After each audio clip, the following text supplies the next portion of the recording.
তিনি এমন একজন মানুষ যাকে ছাড়া বর্তমান বিশ্বের সমীকরণ মেলানো অসম্ভব। কেউ তাকে দেখেন ত্রাতা হিসাবে, কেউ বা একনায়ক হিসাবে।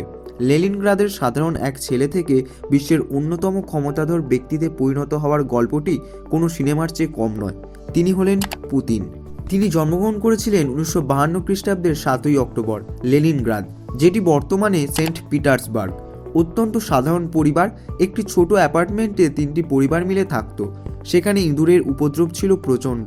পুতিন একবার লিখেছিলেন কিভাবে তিনি ইঁদুর তাড়া করতে গিয়ে জীবনের প্রথম বড় শিক্ষাটি পেয়েছিলেন: কাউকে কোণঠাসা করলে সে দ্বিগুণ শক্তিতে আক্রমণ করে। এছাড়াও ছোটবেলায় পুতিন মারকুটে ছিলেন। নিজেকে শান্ত করতে তিনি জুডো ও সাম্বো শিখতে শুরু করেন, যা পরবর্তীতে তার চারিত্রিক দৃঢ়তা গঠনে সাহায্য করে। পুতিনের স্বপ্ন ছিল গোয়েন্দা হওয়া। 1975 সালে তিনি কেজিবিতে যোগ দেন। 1985 থেকে 1990 পর্যন্ত তিনি পূর্ব জার্মানিতে কর্মরত ছিলেন।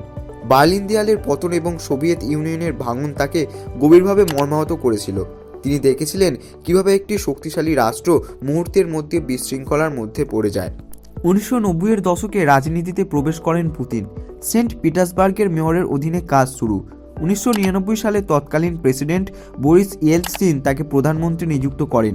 ইয়েলৎসিন পদত্যাগ করলে পুতিন ভারপ্রাপ্ত প্রেসিডেন্ট হন।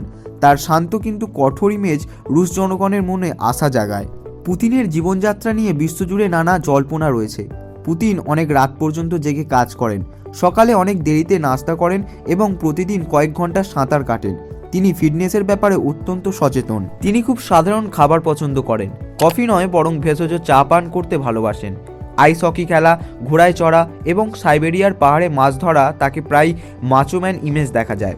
তার ব্যক্তিগত জীবন এবং সন্তানরা সর্বদাই প্রচারের আড়ালে থাকেন। বিরোধী নেতা অ্যালেক্সেই নাভালনির দাবি অনুযায়ী পুতিনের একটি বিশাল প্রাসাদ রয়েছে যার মূল্য $বিলিয়ন, যদিও ক্রেমলিন এটি অস্বীকার করে। পশ্চিমা মিডিয়ার মতে পুতিন বিশ্বের অন্যতম ধনী ব্যক্তি, তবে সরকারিভাবে তার সম্পদ একজন সাধারণ সরকারি কর্মকর্তার মতোই দেখানো হয়। পুতিনের লক্ষ্য ছিল রাশিয়াকে পুনরায় সোভিয়েত ইউনিয়নের মতো শক্তিশালী করা।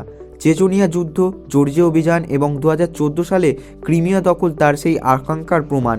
2022-এর ইউক্রেন আক্রমণ পুতিনের জীবনের সবচেয়ে বড় জুয়া হিসেবে দেখা হয়। এই যুদ্ধ বিশ্ব অর্থনীতি এবং রাজনীতিকে আমূল বদলে দিয়েছে। পুতিন কি একজন মহান দেশপ্রেমিক নাকি ক্ষমতার লোভে মত্ত একজন নেতা? ইতিহাস হয়তো এর বিচার করবে। তবে গত 2 দশক ধরে রাশিয়ার প্রতিটি ধূলিকণা পুতিনের ইশারায় চলেছে। এ কথা অস্বীকার করার উপায় নেই।